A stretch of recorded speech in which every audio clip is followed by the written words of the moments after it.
అదరగొట్టే కారం రంగు రుచి ఆచి కారం పొడి. పవన్ కళ్యాణ్ హీరోగా, దిల్ రాజు నిర్మాతగా, వంశీ పైడిపల్లి దర్శకత్వంలో ఒక సినిమా ఫైనల్ అయినట్లు కొద్ది రోజులుగా ప్రచారం జరుగుతున్న సంగతి తెలిసిందే. అయితే హిందీలో అమీర్ ఖాన్, సల్మాన్ ఖాన్ లకు కూడా కథ చెప్పాడు వంశీ.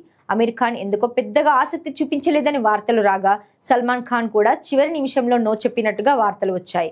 దీంతో అదే కథ పవన్ కళ్యాణ్ దగ్గరికి వచ్చినట్టుగా చెప్పుకొచ్చారు. అంతేకాదు, వంశీ పైడిపల్లి ఈ కథతో పవన్ ను ఒప్పించినట్లు ప్రచారం జరిగింది. అయితే ఇప్పుడు ఏమైందో ఏమో తెలియదు కానీ చివరికి సల్మాన్ ఖాన్ ఈ ప్రాజెక్ట్ చేయడానికి గ్రీన్ సిగ్నల్ ఇచ్చినట్లుగా తెలుస్తోంది.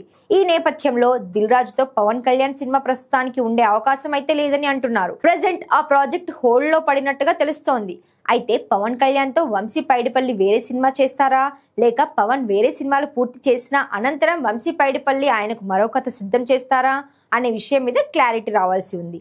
లేదంటే దిల్ రాజుకి ఆల్రెడీ పవన్ డేట్స్ ఇచ్చేశారు కాబట్టి మరో దర్శకుడితో ప్లాన్ చేస్తారా అనేది చూడాలి. ఈ లిస్టులో ముందుగా అనిల్ రావిపూడి పేరు వినిపించింది. కానీ మధ్యలో వంశీ పైడిపల్లి రేసులోకి దూసుకొచ్చాడు.